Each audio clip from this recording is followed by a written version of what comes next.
कहते हैं घर बाहर वाले कम और अंदर वाले ज़्यादा बर्बाद करते हैं, और डीसीयू की स्टोरी कुछ ऐसी ही थी। इस यूनिवर्स को मार्वल ने नहीं बल्कि इसकी अपनी गलतियों ने ज़्यादा बर्बाद किया था। कुछ मिस्टेक्स ने फैंडम को डिवाइड कर दिया और कुछ ने पूरे यूनिवर्स के डायरेक्शन को चेंज कर दिया। लेकिन एक गलती ऐसी थी जिसने पूरे डीसीयू को पूरी तरीके से बर्बाद कर दिया। इसे मैं आगे बताऊंगा। तो इन सब की शुरुआत होती है 2010 के आसपास। बैटमैन ट्रिलॉजी बॉक्स ऑफिस पे तबाही मचा रही थी। उस टाइम पर डीसी के गेम्स और एनिमेटेड प्रोजेक्ट्स भी काफ़ी सक्सेसफुल थे। अब ओवरऑल डीसी अपने पीक पे था। लेकिन एक प्रॉब्लम थी, मार्वल। क्योंकि आयरन मैन 1 की सक्सेस के बाद मार्वल एक कनेक्टेड यूनिवर्स बना रहा था और धीरे धीरे उसकी मूवीज बिलियन डॉलर्स क्रॉस करना स्टार्ट कर चुकी थी। इसे देखकर डब्ल्यूबी ने बोला, ये अकेले क्यों, हम भी बनाएंगे यूनिवर्स। अब डीसी के पास सब कुछ था। अनलाइक मार्वल, डीसी के पास सारे कैरेक्टर्स थे।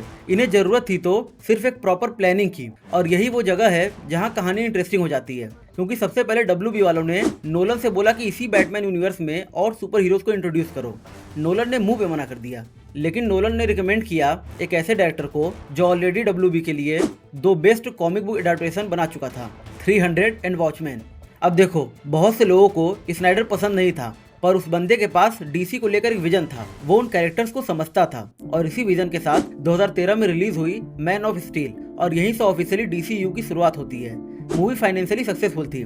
ऑडियंस को हेनरी कैविल का सुपरमैन पसंद आया, और इसी मूवी के साथ इस पूरे यूनिवर्स के लिए एक कॉमन सा क्रिटिसिज्म जुड़ गया कि डीसी की मूवीज डार्क होती हैं, और लोगों का ये भी कहना था कि ये सुपरमैन बहुत ही डिप्रेस्ड है, ये दूसरों को क्या ही होप देगा। पर फिर भी इन मिक्स्ड रिव्यूज के बाद भी मूवी सक्सेसफुल रही, और इसी के साथ लोग डीसीयू के फ्यूचर को लेकर काफी एक्साइटेड हो गए। अब कायदे से यहाँ डीसी को 2-3 सोलो मूवीज बनानी चाहिए थी, जैसे कि बैटमैन, वंडर वुमन, फ्लैश और तब जाके जस्टिस लीग। लेकिन डब्ल्यूबी वालों ने सोचा, नहीं, हम शॉर्टकट लेंगे। अब मार्वल ने अपनी पहली टीम अप मूवी 5 मूवी के बाद बनाई थी, लेकिन डब्ल्यूबी वालों की इतनी जल्दी थी कि उन्होंने 2013 के कॉमिक कॉन में, यानी कि मैन ऑफ स्टील के जस्ट बाद, बैटमैन वर्सेस सुपरमैन मूवी को अनाउंस कर दिया। मतलब इनकी दूसरी मूवी ही टीम अप मूवी होने वाली थी। अब ये डिसीजन भले ही डेस्परेट रहा हो, बट ये सक्सेसफुल था। इंटरनेट लिटरली पागल हो गया, क्योंकि हमें मूवी में पहली बार बैटमैन वर्सेस सुपरमैन देखने को मिलने वाला था। उसी के साथ वंडर वुमन के कैमियो के भी रूमर्स आने लगे, और ये भी बोला गया कि मूवी के अंदर जस्टिस लीग का हिंट होगा। लेकिन जब 2016 में मूवी रिलीज हुई तो इसे काफी बैकलैश मिला। मतलब मेरी माँ का नाम और तुम्हारी माँ का नाम सेम है, इस बात का लॉजिक किसी को समझ में नहीं आया। बाद में लोग इस मूवी से इंप्रेस हुए जब इसका डायरेक्टर्स कट रिलीज किया गया। अब ओरिजिनली मूवी 3 घंटे की थी, बट डब्ल्यूबी चाहता था कि इसके ज्यादा से ज्यादा शोज चलाए जाएं, तो उन्होंने आधे घंटे की फिल्म को ही काट दिया। और इसी मूवी के साथ ही डब्ल्यूबी ने अपनी मनमानी करना शुरू कर दिया।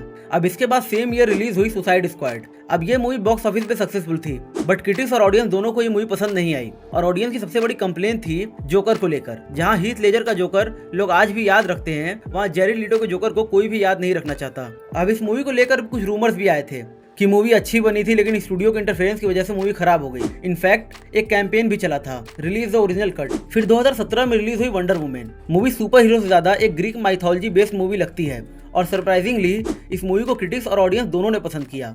पर इसके बाद जो मूवी रिलीज हुई उसने सुपर हीरो मूवीज का एक स्टैंडर्ड सेट कर दिया कि इससे नीचे तो नहीं गिरना है, जस्टिस लीग। अब इसके साथ बहुत सी प्रॉब्लम्स हुई। ओरिजिनली इस मूवी को जैक स्नाइडर डायरेक्ट कर रहे थे। इनफैक्ट उन्होंने 70% की शूटिंग भी कर ली थी, और उनका प्लान सिर्फ एक मूवी का नहीं था। इसके आगे डार्क साइड, जस्टिस लीग 2 और नाइटमेयर टाइमलाइन दिखाने का प्लान था उनका। स्नाइडर ने पूरा रोड मैप रेडी कर लिया था, लेकिन फिर उनकी लाइफ में पर्सनल ट्रेजेडी हो गई और उन्हें प्रोजेक्ट बीच में छोड़ना पड़ गया। अब डब्ल्यूबी चाहते तो मूवी को कुछ महीने या फिर 1 साल के लिए पोस्टपोन कर सकते थे। इनके पास पूरा प्लान था कि करना क्या है आगे, लेकिन डब्ल्यूबी वाले हैं, ये अच्छे प्लान पे समोसा रख के खा जाते हैं। उनसे रुका ही नहीं गया। उन्होंने जैक स्नाइडर की जगह जॉस वेडन को बुलाया, और ये वही डायरेक्टर हैं जिन्होंने अवेंजर्स 1 और एज ऑफ अल्ट्रॉन जैसी मूवीज बनाई हैं। लेकिन मूवी बनने के बाद ये बहुत ही घटिया निकली। मूवी को किसी ने पसंद नहीं किया। मूवी में फालतू के जोक्स, हाई वाइब्रेंट कलर्स और वीएफएक्स के बारे में मैं क्या ही बोलूं। और ये गुटका दबाया हुआ सुपरमैन, सच बता रहा हूँ, फर्स्ट टाइम देखकर ट्रॉमेटाइज हो गया था मैं। अब देखो, पूरी गलती जॉस की नहीं थी, आधी गलती स्टूडियो की थी, जो पहले से ही स्नाइडर के विजन से खुश नहीं था। वो मार्वल जैसी लाइट हार्टेड मूवी चाहता था, न कि बैटमैन वर्सेस सुपरमैन जैसी डार्क मूवी। इसलिए उन्होंने सिर्फ डायरेक्टर चेंज नहीं किया, बल्कि पूरी मूवी को रीराइट कर दिया और मूवी को आधा कट कर दिया। लिटरली 4 घंटे की मूवी को 2 घंटे का कर दिया गया, और रिजल्ट मूवी ना क्रिटिक्स को पसंद आई ना ऑडियंस को। और यही खतरे की घंटी बजती है। इस मूवी के बाद लोगों ने डीसीयू पे ट्रस्ट करना कम कर दिया था। फिर 2018 में एक्वामैन रिलीज हुई, जो कि सरप्राइजिंगली अच्छी मूवी थी। मूवी के अंडर वाटर सीन्स लोगों को बहुत पसंद आए, और ये पूरे फ्रेंचाइजी की हाईएस्ट ग्रॉसिंग मूवी बन गई। मूवी ने $1.15 बिलियन का कलेक्शन किया। बताओ, डीसी की पहली बिलियन मूवी एक्वामैन थी, न कि जस्टिस लीग। इसी से पता चलता है कि इनकी प्लानिंग कितनी वीक थी। एक्वामैन के बाद आई शज़ैम और सरप्राइजिंगली ये भी अच्छी निकली। छोटा बजट, सिंपल स्टोरी और कुछ फनी कैरेक्टर्स, मूवी सक्सेसफुल रही। अब इसके बाद कोविड आ गया, जिस टाइम WB ने 2 मूवी रिलीज की थी। फर्स्ट बर्ड ऑफ प्रे, जो कि बहुत एवरेज मूवी थी। हार्ली क्विन के कैरेक्टर के अलावा मूवी में कुछ भी देखने लायक नहीं था। और सेकंड थी वंडर वुमन 2, जिसे WB ने सेम डे थिएटर और OTT दोनों जगह रिलीज किया था। अब पता नहीं ये मूवी एग्जिस्ट ही क्यों करती है। मूवी वंडर वुमन के साइड एडवेंचर को एक्सप्लोर करती है और वो एडवेंचर भी काफी बेकार था। इसमें वंडर वुमन को काफी ज्यादा नर्फ कर दिया गया था। क्रिटिक्स और ऑडियंस दोनों के लिए ये मूवी बेकार थी। मूवी डिजास्टर हो गई। और इसी टाइम बैकग्राउंड में एक चीज ग्रो कर रही थी, release the Snyder cut movement. अब जो कि जस्टिस लीग मूवी खराब थी, ये प्रॉब्लम नहीं थी। ऐसा पहली बार तो नहीं हुआ था कि कोई खराब सुपर हीरो मूवीज आई हों, लेकिन जैक स्नाइडर के कट्टर फैंस का मानना था कि ये घटिया मूवी स्नाइडर की हो ही नहीं सकती। तो स्नाइडर फैंस ने ऑनलाइन पिटीशन स्टार्ट कर दिया, जिसमें 1 लाख से भी ज्यादा सिग्नेचर्स हो गए थे। अब पैंडेमिक के टाइम पे सभी बिग स्टूडियोज ने अपना खुद का OTT प्लेटफॉर्म निकाला और WB ने भी HBO Max लॉन्च किया। अब इस OTT प्लेटफॉर्म को बूस्ट करने के लिए WB ने फैंस की सुन ली। उन्होंने जैक स्नाइडर को 70 मिलियन का बजट दिया मूवी का बचा कुचा काम खत्म करने के लिए। और 18 मार्च 2021 को ये मूवी HBO Max पे रिलीज हुई। ऑडियंस और क्रिटिक्स दोनों ने ही मूवी को पसंद किया। फिर 2021 में एक और सुसाइड स्क्वाड मूवी आई। ये सीक्वल कम रिबूट ज्यादा था। मूवी ठीक ठाक थी, पर मूवी कमाई नहीं कर सकी क्योंकि कोविड के दौरान रिलीज हुई थी। फिर 2022 में रिलीज हुई ब्लैक एडम। लोग इस मूवी से ज्यादा इंटरेस्टेड इसके पोस्ट क्रेडिट सीन और इसके साथ चल रहे ड्रामा को लेकर थे, क्योंकि मूवी के पोस्ट क्रेडिट सीन में हमें हेनरी कैविल का सुपरमैन देखने को मिलता है, जिसे देखकर थिएटर चिल्ला उठा था। और इस मूवी के साथ DCU में द रॉक की एंट्री होती है, जिन्होंने बहुत बड़े बड़े प्रॉमिस किए कि हायरार्की चेंज होने वाली है DC की। The hierarchy of power in the DC universe is about to change. पर घंटा कुछ नहीं हुआ। रॉक भाई अपनी खुद की मूवी भी नहीं बचा पाए।